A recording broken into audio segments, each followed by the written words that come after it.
All right, welcome back to the Trauma Therapist Podcast. My name is Guy McPherson.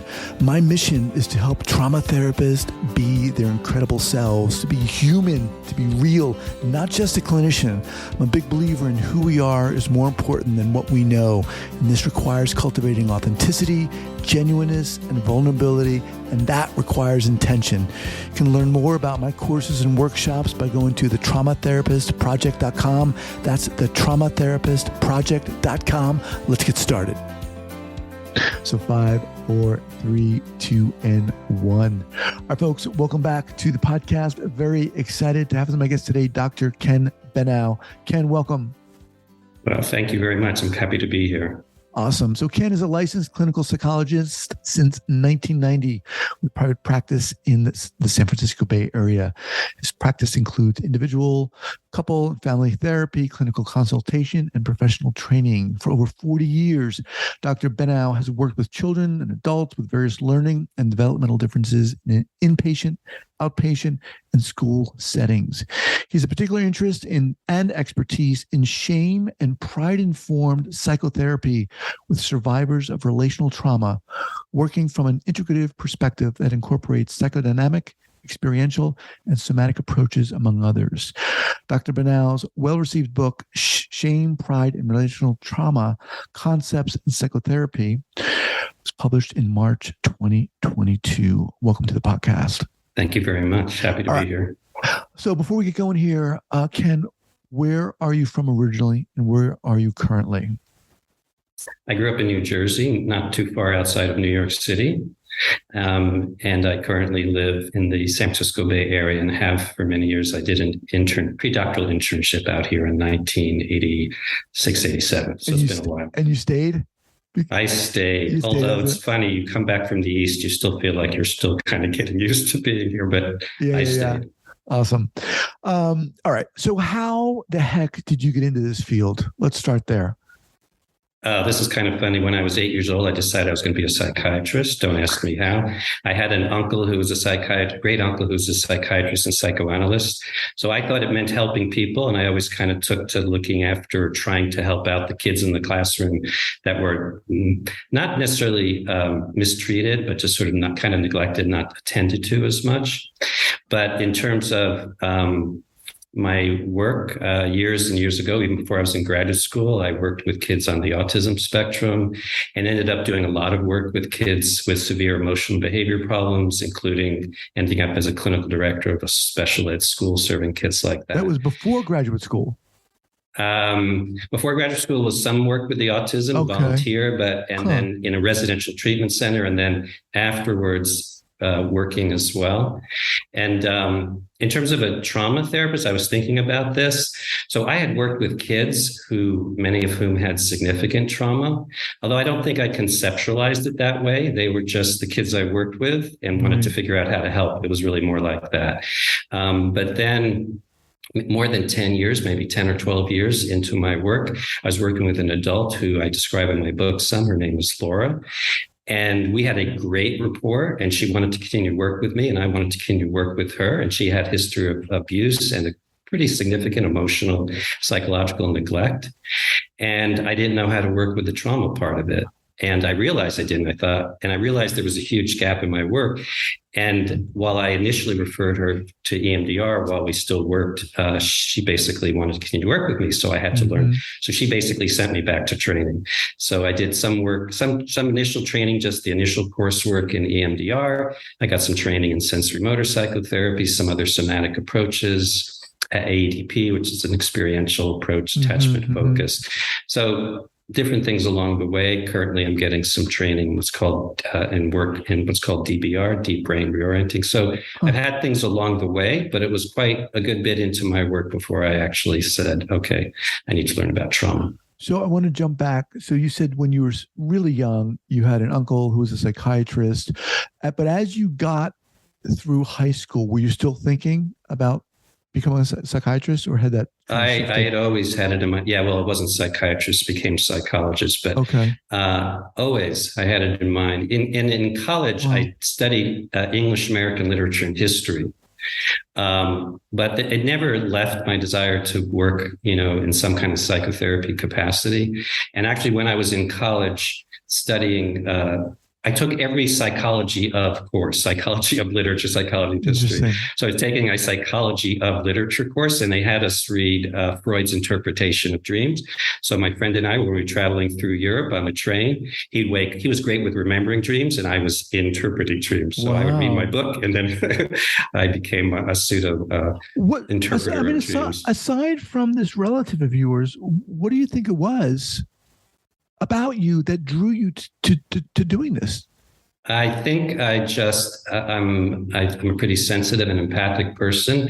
I was always drawn a little bit to the underdog, a little bit to the kid who was sort of left out, treated almost like they weren't there. There's something in my heart that was drawn to them.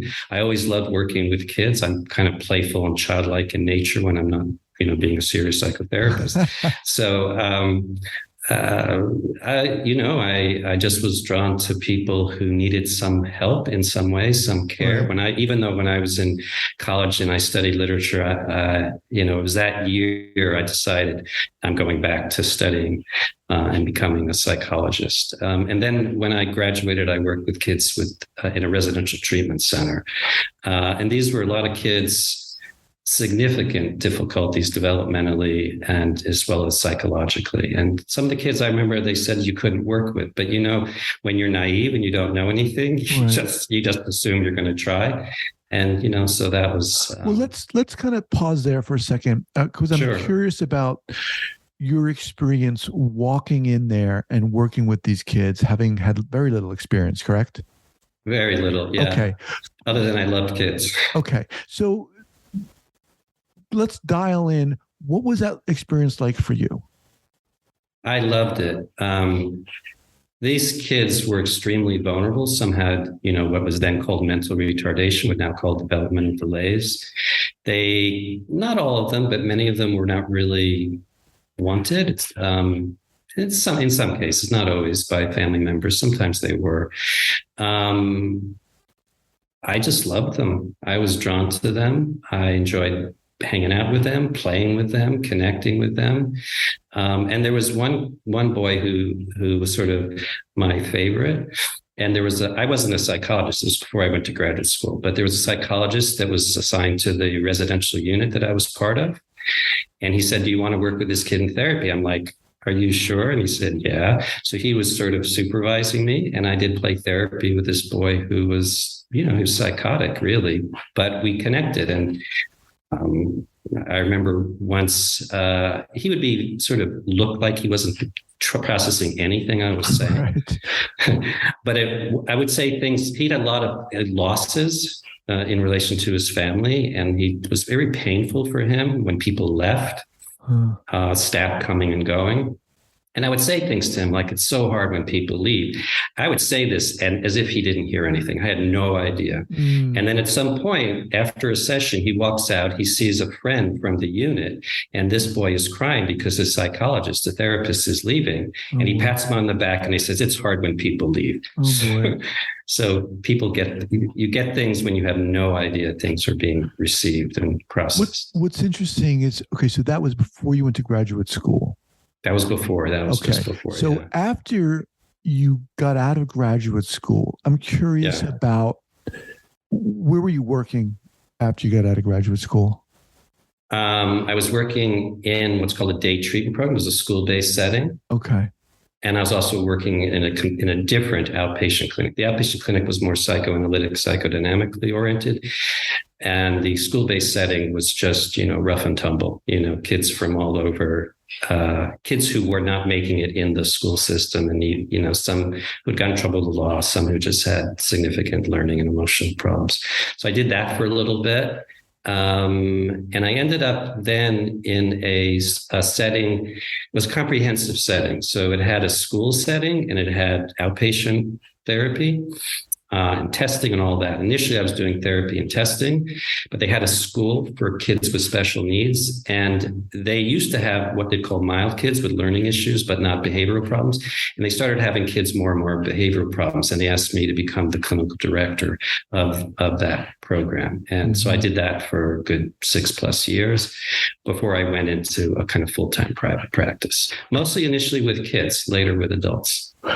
How, when you got out of graduate school and was working with them, I'm curious about how you, quote unquote, work with them and engage with them relative to before you went to graduate school. Now, I ask you that because for some of us, you get out of graduate school, you're ready to go. You've got this degree, you've got all this learning, you're ready to try X, Y, and Z. What was it like for you? Well, I don't think I ever believed I was ready. I think there's always stuff to learn. I was lucky. I was in an unusual graduate program that really focused on people becoming psychotherapists. So that while I have a PhD and I did research, et cetera, it was focused. The program was organized by 2 women who trained under Fritz Perls. So it was a Gestalt, experiential, and body approach. What program approach. was that? Then it was Georgia State University. It's not, I think, like that at all now. This was in Atlanta, Georgia. Okay. So they were very much about the person of the therapist and your own therapy and your own growth. And when I started working, after that, I worked for a while in the VA as part of an internship. But I think my approach was always to connect in ways that weren't necessarily based on, I was trained in experiential approaches. It's not like I had no theoretical orientation or way of thinking about the work. Right. But I think I knew enough what I didn't know, although I've learned more and more how much I don't know. But to me, it was all about connecting. And I learned a long, long time ago that kids, I think this applies to adults too, kids are kids. So it really doesn't matter, what their diagnosis is. The boy I was telling you about, he had all sorts of diagnoses. I told the psychiatrist at the time he's better off drugs than on because he was kind of a zombie. The psychiatrist, to retaliate, said, okay, I'll take him off all drugs.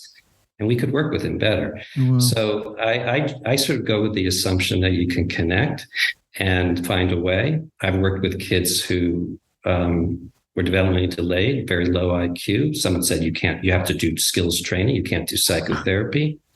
Not true. Uh-huh. If you don't know what you don't know, then you do it. And then you find out what you can do.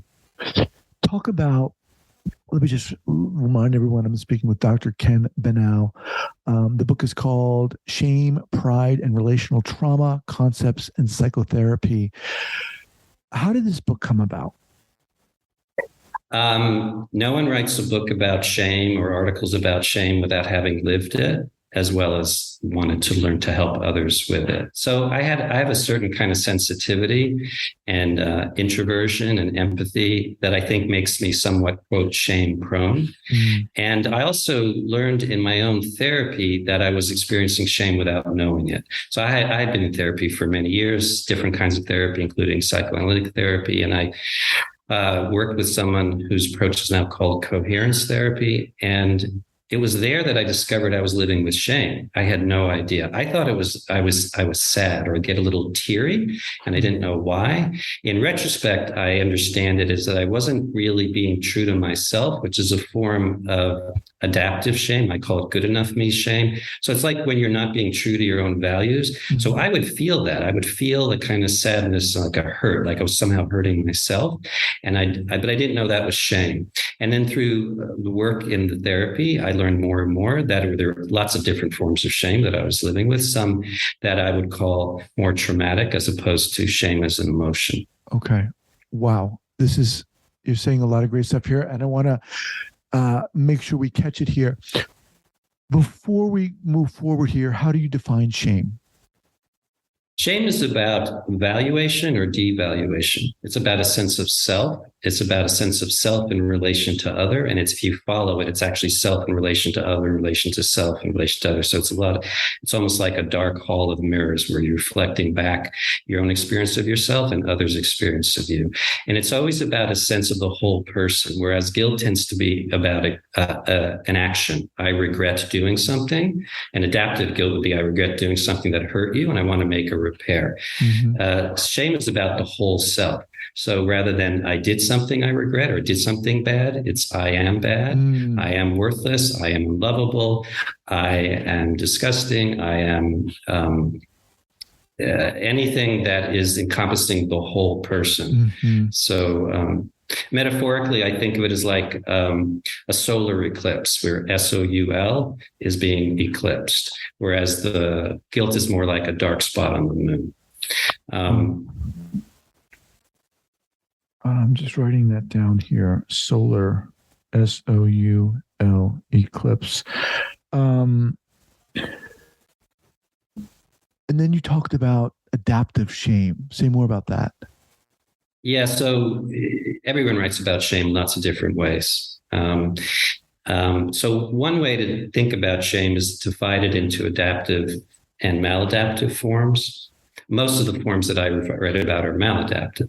And then you can also divide it in terms of shame as an emotion or emotional processes, which is sort of in the moment or acute. You feel some shame, you feel embarrassed, your head goes down, your face turns red, and it lifts and shifts. Whereas shame as a traumatic state is like a flashback, and you can tap into it. And once you're in that state, it takes over the whole person.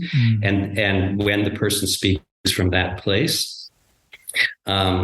it's almost like they're telling the same story about themselves over and again. Adaptive shame, I call good enough me shame, kind of as a takeoff of Winnicott's Good Enough Parent. And basically adaptive shame is when I haven't been true to myself. And this person, Laura, that I was telling you about earlier, she taught me about all sorts of shame, both maladaptive and adaptive. And she talked about maladaptive in terms of the experience of being crushed.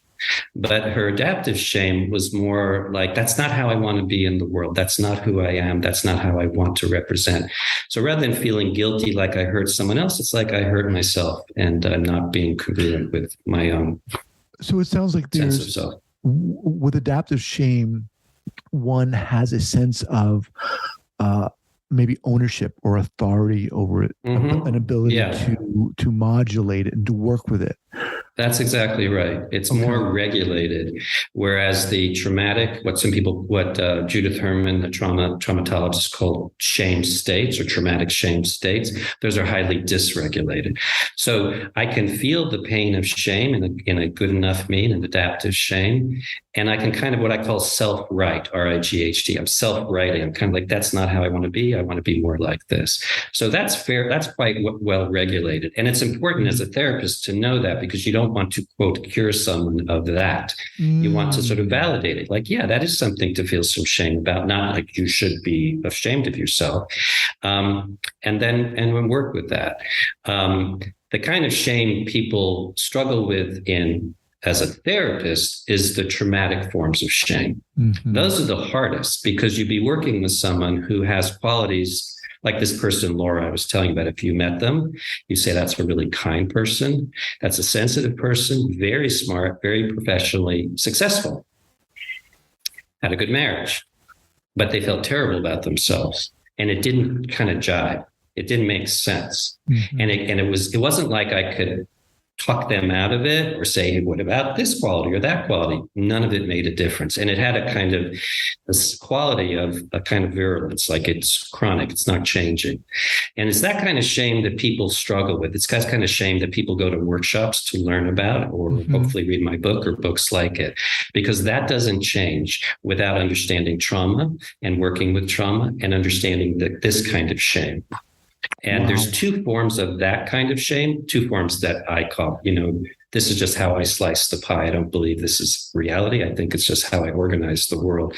And one I call not me shame, which is a quality, an aspect of self but not the whole self. So let's say a person grew up in a violent home and on some deep level determined consciously and unconsciously they would not be violent, that when they experience anger, they got a shame attack.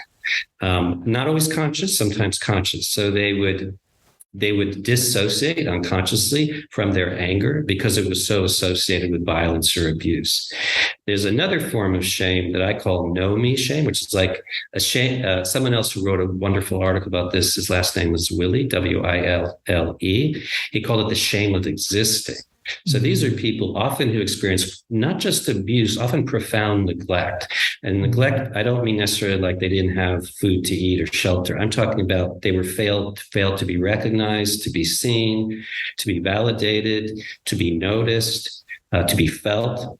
And so these people have the experience that they didn't exist. Wow. And then with implicitly, if you have the pain of that kind of shame, you come to conclude at some point, if I don't exist in anyone else's eyes, there must be a reason I don't exist. And that reason must be I'm not worthy of existing, of being.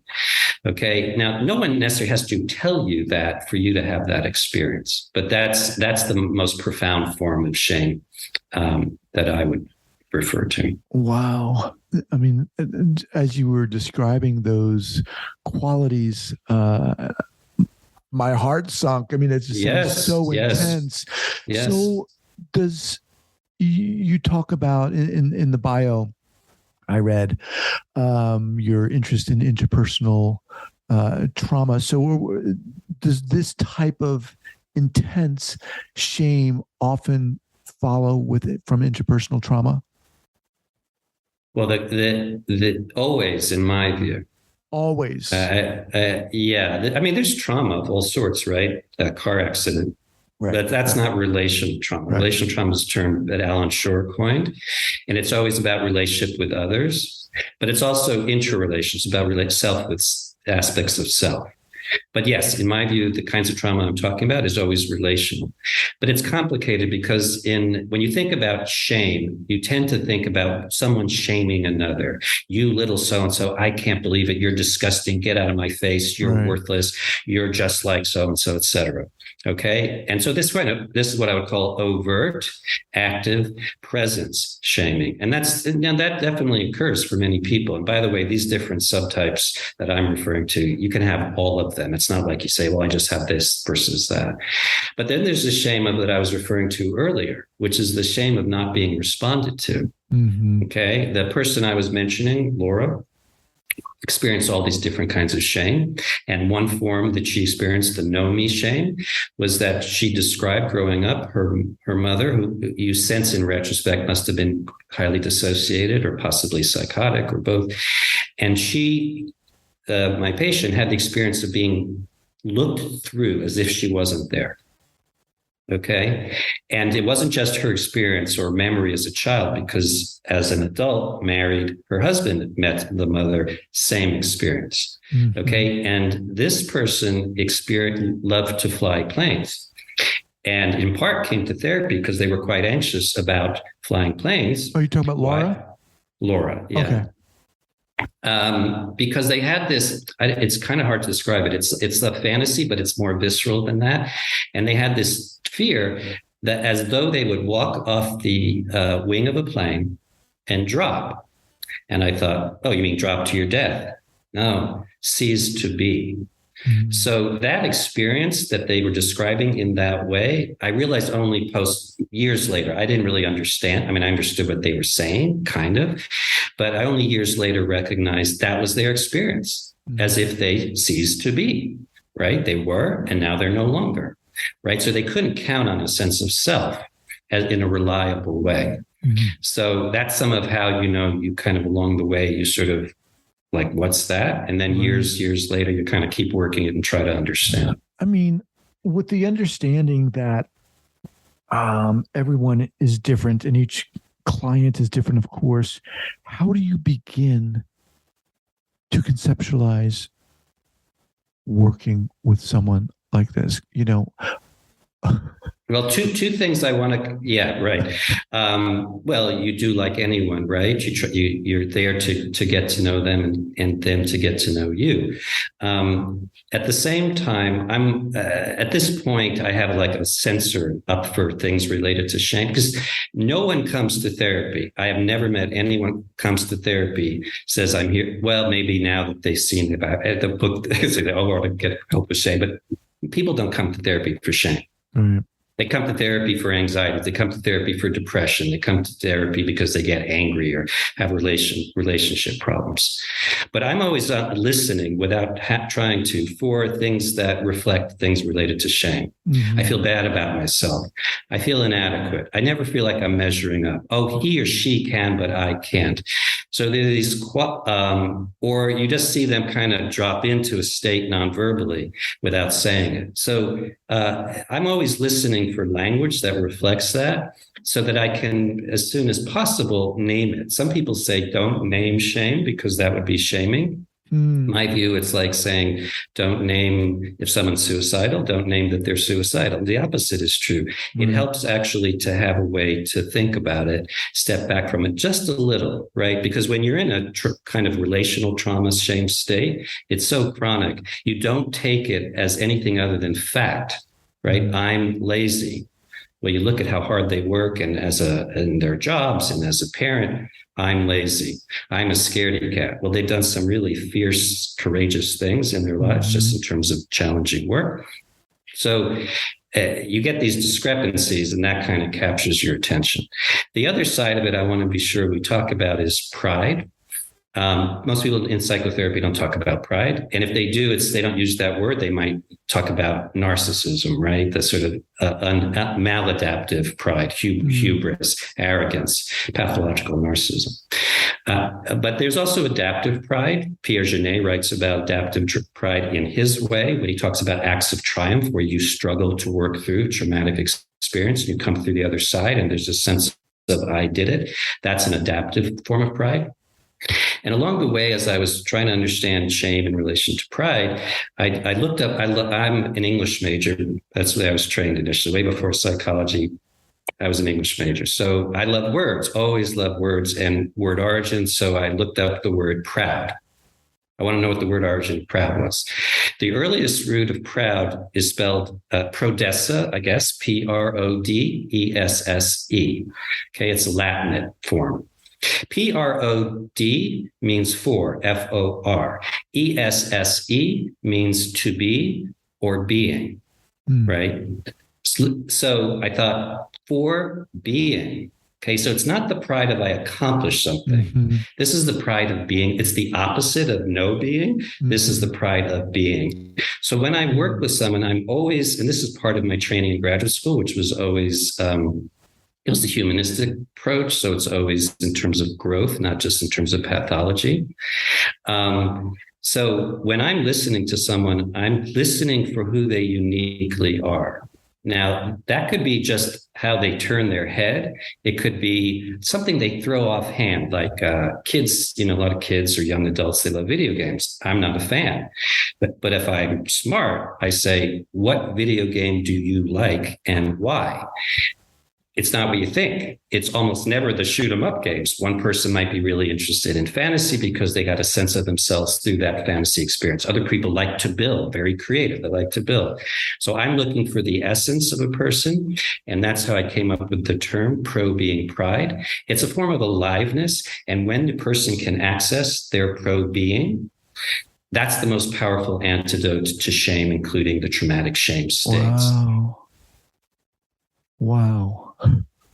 This is like a master class in working with shame and pride. It was interesting when I read your bio and pride was in there. I was like, okay, where is this coming from? What is this about?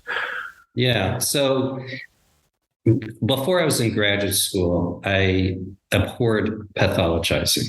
So the kids I worked with had all sorts of diagnoses. They were my quirky kids. That's my diagnosis, quirky kids, lovable quirky kids.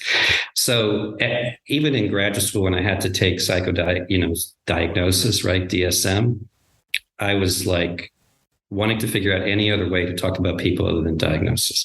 So when I for many, many years, became interested in and then reading about and trying to think about with my patients about shame, I thought, what's the opposite of shame? Not everyone agrees, by the way, that the opposite of shame is pride. But I felt like if you're going to study shame, you have to study pride. So there's not much written about it. And truly, of the people who write about shame, I'm the only one I know of who writes about pride in this way, just because it tends not to be the thing people focus on. So for me, I wanted to see, well, what is it that goes into a person feeling good about themselves? How does one experience the pride of accomplishment? But then when I found this pro-desa, this pro-being, I thought, that's it. There's something even more profound. This is when a person just has this quality and you kind of like see or feel their light.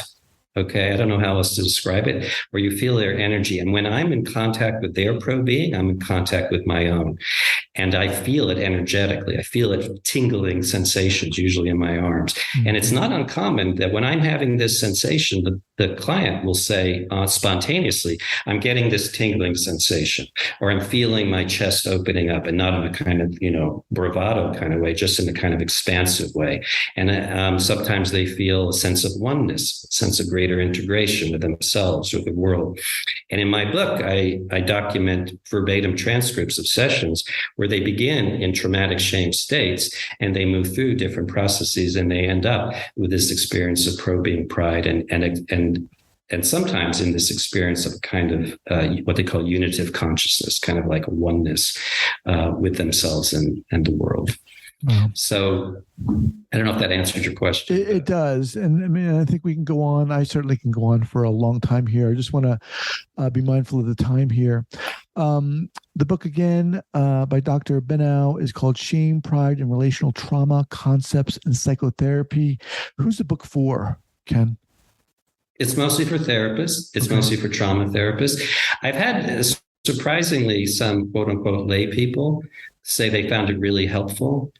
Because I think what it is I'm describing something that resonates with their own experience. So even if they're not, quote unquote, approaching it as a therapist, just as a human being, it's hard to not experience shame in some way unless you're, people who are lacking in consciences tend not to feel shame. Some people who are more narcissistically oriented tend to not feel shame, but can be driven very much by shame. But it's basically for people who experience shame or who work with people who experience shame, but mostly for therapists and mostly for trauma therapists and mostly for trauma therapists who are interested in shame and pride. So it's a particular group, but more and more people want to learn about it. So if you see workshops with shame, a lot of people sign up because of that. Right. Well, from what you said here, I think this is invaluable and would be invaluable for any therapist, and more specifically, any trauma therapist to certainly be acquainted with. Ken, what's the best way for people to get in contact with you? They can Google me. They'll see my phone number there. And you can check out my website through Psychology Today. And I also have a special site called ResearchGate, where people who publish kind of post their articles. So in there's several articles I've written about shame and pride. And obviously you can also check out my book. It's published by Routledge, and you can also get it like other places, including Amazon. Awesome. Well, fascinating.